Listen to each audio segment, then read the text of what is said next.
On a 20 conseils pronostics aujourd'hui en NBA pour ce vendredi 1er mars. J'espère que vous avez la forme. On va analyser tout ça juste après l'intro. Tu es passionné par les paris sportifs, tu souhaites augmenter tes revenus grâce à ta passion. Laisse-moi me présenter, je suis Aurélien Monod, plus connu sous le nom de Dorado, et je suis passé de livreur de pizza à parieur professionnel au Mexique.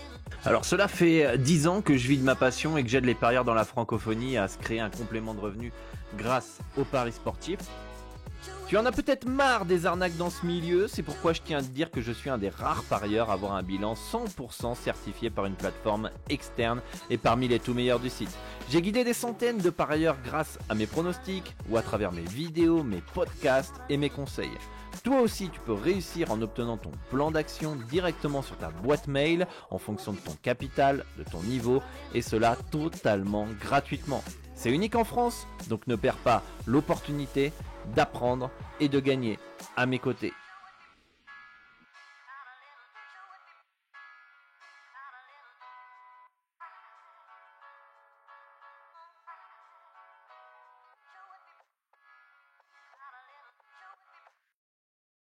Et bienvenue à tous dans l'Expert, votre émission du lundi au vendredi pour analyser les différentes rencontres NBA. Je vous partage mes conseils, mes analyses pour vous aider à faire vos propres pronostics. J'espère que vous avez la forme, que vous êtes chaud bouillant pour cette nouvelle carte. Bienvenue à tous les nouveaux. N'hésitez pas à vous abonner à la chaîne YouTube, d'activer la cloche des notifications pour ne louper aucune des prochaines vidéos et on va faire le petit récapitulatif de la veille. Alors je sais pas si hier je me suis déchaté en disant en ce moment c'est super bien les performances joueurs et les dieux du betting, ils m'ont dit mon petit Dorado, on va te défoncer, comme ça tu vas pouvoir redescendre un petit peu sur terre. Et on a fait plutôt une mauvaise soirée hier dans les avis. Je crois que vous me direz dans les commentaires, mais je pense que ça a été c'est la pire de la saison finalement. Hein. Généralement, évidemment, il y a eu des pertes, il y a des gains, etc. Mais là, hier, on n'a vraiment pas été inspiré. On a manqué aussi de réussite sur certains bets. C'est ce qu'on va voir dans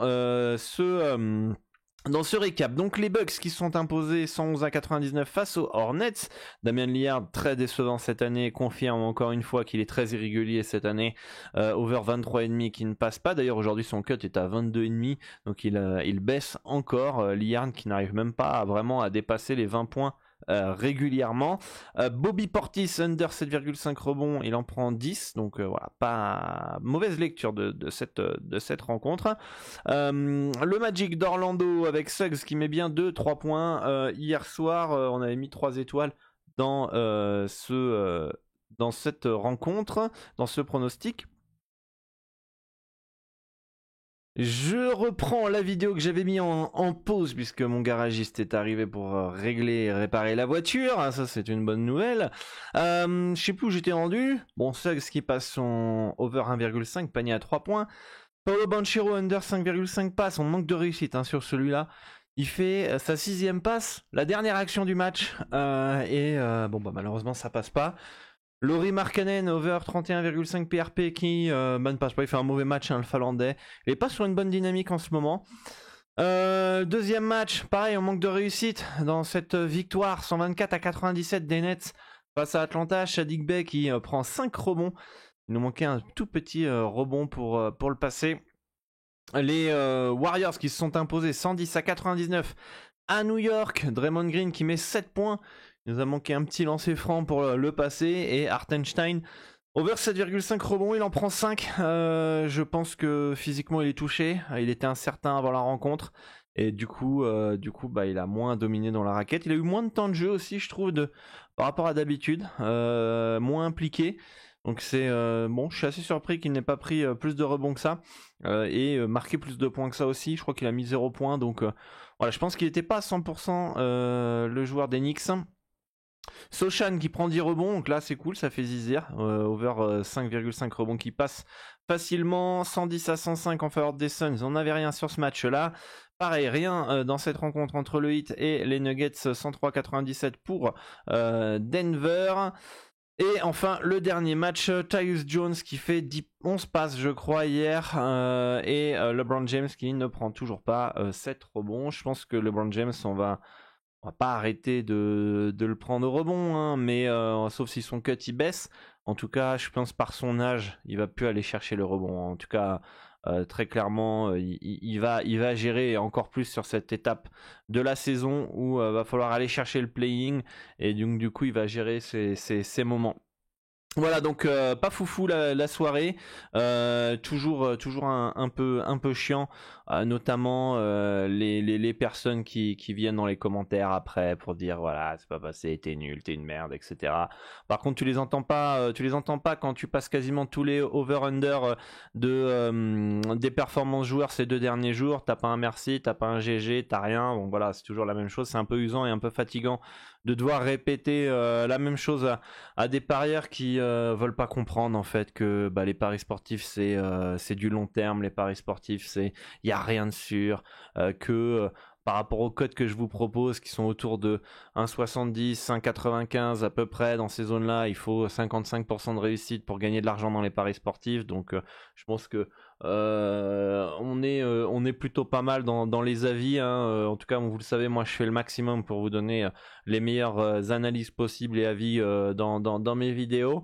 Voilà, après ça plaît pas. Voilà, tant pis pour ceux qui veulent passer leur chemin. Vous pouvez aller sur les chaînes ou les télégrammes des Mortal Kombo et montantes, et puis vous aurez que vos yeux pour pleurer à l'avenir. Voilà. On va passer sur les matchs du jour. On n'oublie pas qu'on prend toujours en référence les codes de PS38 Pinacle, puisque ceux qui proposent les meilleures cotes, qui dit meilleur code dit plus de gains, donc c'est hyper important. Ça ne limite pas les parieurs gagnants. Vous pouvez passer par un des brokers les plus fiables au monde, Asian Connect. Vous avez mon tuto vidéo dans la description de la vidéo. Je vous accompagne pas à pas. Ça fait plus de 10 ans que j'accompagne les parieurs francophones sur PS38 via Asian Connect, et personne n'a été déçu de leur service. Et bon voilà, moi je peux affirmer que les retraits sont sécurisés et fiables. C'est un des services les plus sérieux que je connaisse. Donc vous avez le tuto dans la vidéo, le tuto vidéo dans la description de cette vidéo justement. Voilà. On n'oublie pas, petit disclaimer, parier comporte des risques, hein, miser de l'argent que vous êtes prêt à perdre. Il y en a, il faut qu'ils comprennent que le pari sportif c'est peut-être pas fait pour eux. Il y en a, il faut qu'ils comprennent aussi que les paris sportifs c'est pour les grands garçons, pas les petits garçons qui ont peur de perdre, qui ne veulent pas perdre, qui misent de l'argent, qui sont pas prêts à perdre. Voilà, il faut être majeur, grand et responsable pour faire du pari sportif, c'est pas pour rien. Et n'oubliez pas que vous êtes responsable de vos décisions. Faut arrêter de mettre la faute, comme je l'ai déjà dit dans des shorts sur YouTube, la faute sur les tipsters, sur les personnes sur les réseaux sociaux qui vous donnent des pronostics gratuits ou pas gratuits. À un moment donné, c'est vous qui prenez la décision de suivre, de miser tant sur tel match suite au conseil de telle personne. Il n'y a personne qui vous met un putain de pistolet sur la tempe. Voilà. Personne reçoit un pistolet sur la tempe pour s'abonner à mes services ou s'abonner à un service. Chaque décision, c'est vous qui les prenez, et faut assumer les conséquences de ces décisions. Vous savez, souvent quand vous suivez un tipster et que vous gagnez, les gens qu'est-ce qu'ils disent? Ah, moi j'ai pris les meilleures décisions. Par contre, quand ça perd, c'est la faute du tipster. Non, c'est pas comme ça. Quand vous gagnez et quand vous perdez en suivant un tipster, dans les deux cas, c'est votre responsabilité. Vous avez fait du bon job ou du mauvais job. C'est tout. Donc voilà. N'oubliez pas que c'est pas un pronostic, c'est mes avis. Mes pronostics sont sur mon service premium. Plus d'informations sur basketpronostic.com. Vous retrouverez aussi mon bilan 100% certifié par Bet2Invest. Et j'ai pas 100% des informations au moment du tournage vidéo. Voilà. Allez, on passe sur les matchs du jour. Avec la première rencontre, c'est les Cavaliers de Cleveland qui partent logiquement favoris à Détroit, 119-112 dans ce match-là selon mes projections. Le over 221 points à 1,909 me paraît intéressant. Je trouve quand même un peu bas le cut entre deux équipes qui ont du potentiel offensif. Méfiance tout de même à la défense de Cleveland qui peuvent très bien limiter l'impact offensif des Pistons de Détroit, qui n'est pas forcément non plus l'équipe la plus talentueuse de NBA. Mais par rapport aux moyennes des deux équipes, par rapport aux 3 derniers matchs aussi et à la dynamique, eh bien je trouve que le cut est un peu bas. Thompson over 9,5 points à 1,781 me plaît bien. Il prend plus de tirs en ce moment, il joue plus et pourrait scorer une dizaine de points dans cette rencontre. Je vais essayer de voir si je peux vous choper une petite stat là qui sort ou pas. très rapidement. Je crois qu'en plus, c'est quoi sa moyenne déjà, Thompson, là, cette année là?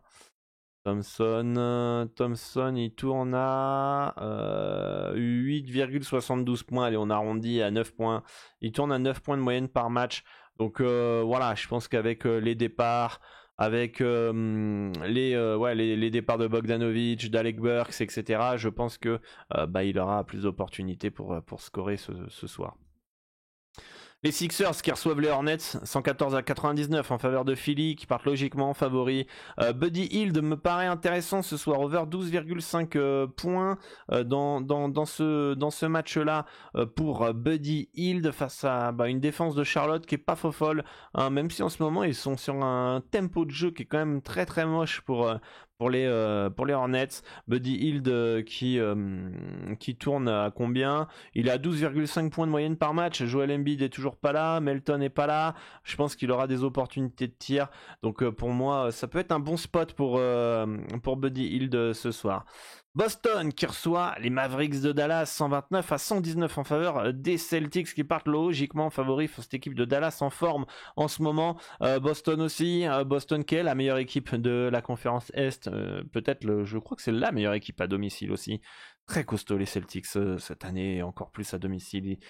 Enfin, c'est con, j'ai pas envie de dire que c'est Porzingis qui fait tout, mais je trouve que la menace que rajoute Porzingis autour de Jalen Brown et Tatum, plus la solidité de Jrue Holiday défensivement, je sais pas, je trouve que l'alchimie, je trouve que l'équipe elle est très bien construite et ça m'étonne pas que cette année ils sont même plus forts que les années précédentes. Le over de 135 points à 925 peut être intéressant entre deux équipes qui jouent vraiment l'attaque, qui jouent offensive, qui mettent du tempo, du rythme. Jrue Holiday, over 11,5 points, 1,751 peut être intéressant. Il tourne à 13 points de moyenne par match. C'est le meneur de cette équipe. Voilà, il aura les opportunités de tir. Il joue énormément, beaucoup de minutes, donc avec un peu d'adresse. Pour moi, Jrue Holiday devrait scorer over 11,5 points. Les Raptors qui reçoivent les Warriors en troisième match en 4 jours back-to-back. Donc attention à ce back-to-back, troisième match en 4 jours. Un petit road trip du côté des Warriors. Attention à la fatigue pour Golden State qui va mieux depuis que Chris Paul est revenu, depuis que Klay Thompson aussi sort du banc. Après, moi les Raptors pour moi en ce moment ils sont value. Alors contre Dallas c'est pas passé, mais avant contre Indiana c'est passé, contre Atlanta c'était passé, je sais plus contre qui on les avait avant. Ce soir je serais vraiment pas trop serein sur des Warriors assez irréguliers, même si ça va mieux, leur saison elle est quand même très irrégulière, ils peuvent très bien gagner là-bas, il y a aucun problème, mais au vu de cette année, Raptors plus 4, si ça passe, je serais vraiment pas surpris, même que les Raptors gagnent face à Golden State. Le over 237 points à 925 peut être intéressant, puisque les deux équipes jouent l'attaque, mettent du rythme, du tempo, et encore plus depuis qu'il y a eu les trades à Toronto, je trouve que c'est beaucoup plus porté vers l'attaque. Après, méfiance tout de même, que les deux équipes arrivent à 120 points ce soir. Soit Toronto passe à côté offensivement, soit les Warriors avec la fatigue, son petit bras, méfiance. En tout cas par rapport aux 3 derniers matchs, par rapport au stade de cette année, pour moi, la dynamique, tout ça, je pense qu'on devrait avoir un over. Scottie Barnes, over 0,5, 3 points à 1,40 me semble intéressant. Alors la cote elle est pas ultra haute, mais en tout cas c'est un des go-to-guys de cette équipe de Toronto. Je crois qu'il marque 1,5 panier à 3 points de moyenne par match, donc forcément il aura les opportunités de tir, il mettra forcément, je dis pas forcément un dedans parce que y a rien de sûr dans les paris sportifs, mais en tout cas s'il respecte sa moyenne, son standard, son statut, il devrait en mettre au moins un. Under 7,5 passes à 1,806, pourquoi pas, même si l'autre fois il a fait 7 passes et ça passe de peu. Pour moi c'est pas son rôle de faire des passes. Son rôle il est plus de défendre, d'aller scorer. Ok, il peut jouer pour les autres, donc ça montre déjà sa polyvalence. En tout cas s'il fait un over 7,5 passes, il va faire 8-9 passes grand max. Ça va pas être un joueur qui va faire 15 passes décisives par match à la Ricky Rubio. Enfin, c'est pas du tout son registre. Donc, pour moi, s'il finit à 5-6 passes, c'est bien. Donc voilà, pour moi, ça me paraît encore un bon spot de jouer Scottie Barnes under 7,5 passes. Les Grizzlies face aux Blazers. Alors bon courage pour celui qui va regarder ce match-là parce que putain, il y a là les absences. Est-ce que je peux vous le dire? On va faire la liste de courses entre les deux équipes là parce que c'est assez monstrueux, hein. On a JJ Jackson qui est incertain, Luke Kennard qui est très incertain, Conchar qui est très incertain, Desmond Bain qui est forfait, Jaren Jackson Jr. qui est forfait, Scottie Pippen qui est forfait, Derrick Rose qui est forfait, Marcus Smart qui est forfait et Ja Morant. Donc voilà, là Memphis, après Memphis les gars, Memphis, vous avez vu la liste de courses depuis le début de la saison et les mecs arrivent quand même à être casse-couilles, à gagner des matchs. Franchement, c'est propre ce que font les Grizzlies. Ce soir, ils partent favoris 103 à 98 pour Memphis à domicile face aux Blazers. Est-ce que c'est surprenant? C'est surprenant. Pour moi, non. Pour moi, non. Ils ont été accrocheurs, ils ont été relous, ils ont fait des performances. Ils ont quand même battu les Bucks chez eux, quoi. Donc, à partir du moment où ils ont battu les Bucks avec toutes ces absences-là chez eux, battre Portland sans DeAndre Ayton, sans Malcolm Brogdon, sans Sharp et sans Scott Anderson, je pense que c'est accessible pour eux. Faut pas déconner. Tout de même, Grizzlies -1 à 1,952, méfiance, il y a énormément d'absences. Que Portland gagne là-bas serait vraiment pas une surprise. Under 208 points peut être intéressant par rapport à toutes les absences, aux moyennes des deux équipes, à la dynamique des 3 derniers matchs, à la dynamique du All-Star Game en ce moment. C'est le cut le plus bas de toute la saison NBA aujourd'hui. On n'a jamais vu un cut aussi bas en début de marché. 208 points, d'ailleurs 80% sur BetMGM que je vous partage des fois sur Twitter, sur le Telegram, sont partis sur le over. Nous on va à l'inverse, on va à la tendance under 208 points, 943. En fait tout est fait pour que finalement il y ait un under dans toutes les infos sont réunies, absence, rythme, 3 derniers matchs, etc. Il y a tout pour un under, mais on est au NBA. On est en NBA et en NBA, les joueurs sont assez forts pour pouvoir scorer plus de 110 points par match, quoi. Donc on verra ce que ça donne. Je mets une petite étoile parce que attention tout de même. Jeremy Grant over 22,5 points à 1,793 peut être intéressant avec justement les absences du côté de Portland, sans Ayton, sans Brogdon, sans Anderson, sans Sharp. Et on aura Jeremy Grant et Anthony Simmons qui vont être les deux scoreurs de cette équipe de Portland. En plus, Grant tourne à 20 points de moyenne par match, donc le cut est juste au-dessus de un panier à 3 points, ce qui me semble complètement accessible pour Jeremy Grant. Williams Jr. under 6,5 passes, je crois qu'il tourne à 5 passes de moyenne par match. 5 passes, vous mettez un cut à moins 6,5, c'est pas un meneur, c'est un ailier. C'est un ailier, Williams Jr. Alors on sait que certains ailiers peuvent être polyvalents. Je trouve quand même que c'est assez haut. Je trouve que c'est haut dans un match où on devrait pas avoir beaucoup de points en plus, parce que même si le cut il est à 208 et que on pourrait avoir un over, on va pas avoir un 240 points dans le match ce soir, les gars. Donc avec peu de possession, il y a moins d'opportunités de passe, donc je trouve que le cut est un peu haut quand même pour Williams Jr. moins 6,5 passes. Les Kings de Sacramento qui se déplacent à Minnesota 113 à 105 en faveur des Wolves de Minnesota. Les Kings qui sont pas dans une belle dynamique en ce moment. Nous on va partir sur un under 224 points à 917. Minnesota, meilleure défense de toute la NBA. Les Kings qui certes est réputé pour être une équipe offensive, en ce moment c'est pas vraiment le cas. Et voilà, et donc du coup on va partir sur un under par rapport aux dynamiques des 3 derniers matchs et les stats de cette saison pour cette rencontre. Les Pélicans qui reçoivent Indiana 125 à 121 en faveur des Pels qui partent favoris, légers à domicile, pas surprenant. Dans un match où on devrait avoir beaucoup de points, le over 238 pourrait être intéressant, encore une fois, par rapport au stade de cette année, pas l'année dernière, de cette année, les 3 derniers matchs. Ça me paraît intéressant. Après, attention, une des deux équipes qui choque offensivement. Et tout de suite, le over 238 points, il peut vite ne pas passer. En tout cas, les deux équipes jouent de l'attaque, joue offensivement et notamment Indiana qui défend pas, donc on devrait avoir quand même un rythme plutôt offensif. Over 238 points, pourquoi pas. CJ McCollum, over 2,5, panier à 3 points à 1,757 pourrait être intéressant. Attention, il revient de blessure, mais en tout cas, il tourne à 3,5 panier à 3 points de moyenne par match, donc son cut est nettement en dessous. Et pour moi, avec le rythme de jeu, il devrait avoir plus d'opportunités de tir. Je crois qu'il prend 8-9 tirs de moyenne par match. Donc pour moi, il devrait en mettre 3 ce soir. En tout cas, c'est un bon spot. Je trouve le cut un peu bas. Les Bulls qui reçoivent les Bucks de Milwaukee. Dosumnu over 13,5 points à 1,81. Il joue beaucoup plus, il tire beaucoup plus. Et pour moi, il aura les opportunités pour scorer ce soir. Il y a une autre stat peut-être que j'oublie en tête. En tout cas, c'est un des joueurs qui performe en ce moment du côté des Bulls. Je crois qu'à part contre Cleveland, où il met 8 points et 12 points, tout le reste, voilà, il met 20 points, 17 points, 22 points, je crois que même à un moment il monte à 29. Donc il performe en ce moment, il a beaucoup plus de tirs, de minutes, donc voilà. Kobe White, under 6,5 passes à 1,671. Il vient de sortir d'un match à quoi, 13 passes, 11 passes, je sais plus. Il tourne à 5 passes de moyenne par match, je crois.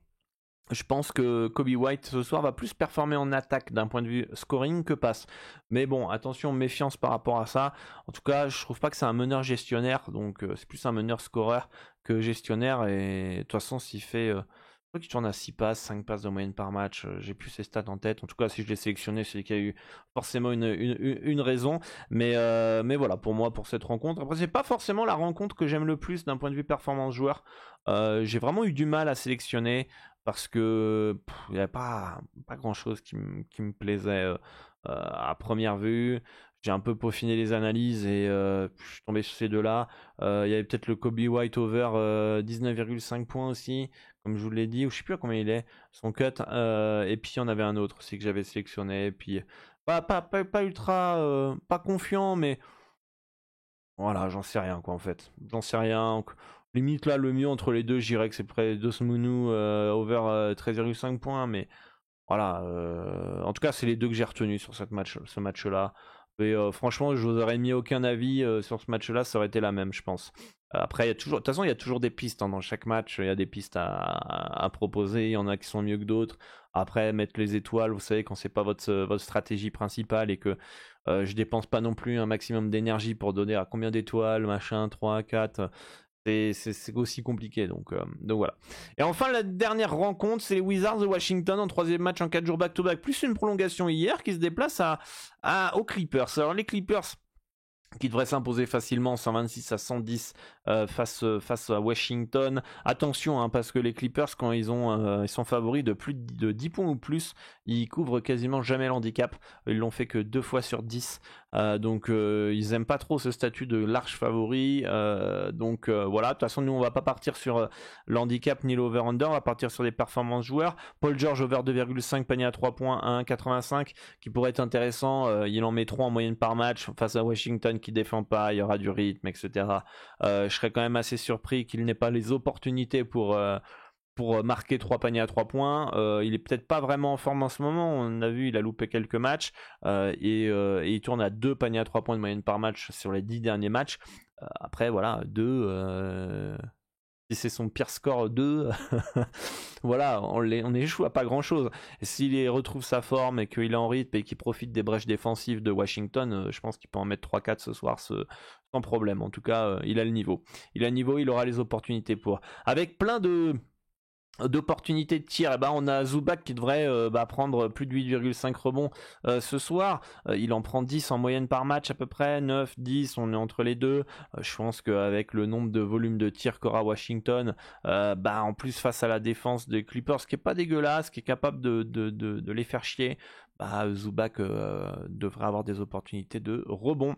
Voilà les amis pour cette carte NBA, la dernière de la semaine. Moi je vous souhaite bonne chance, un excellent week-end à tous. J'espère que il sera positif. Nous on se retrouve lundi pour une nouvelle vidéo, l'expert. Lundi aussi pour le point sur la semaine, la première semaine de 1000 à 1 million d'euros que vous pouvez retrouver sur le petit i au-dessus si vous voulez participer au challenge. Et puis on verra comment se termine le week-end. Et puis on fera un petit point lundi sur ce challenge, la première semaine. Évidemment, on va pas non plus on va faire un point, tout simplement, quoi. On va faire un point et j'espère que cette nouvelle série de vidéos va vous faire kiffer. Voilà les amis, à très très vite, bonne chance, bon week-end à tous et à bientôt.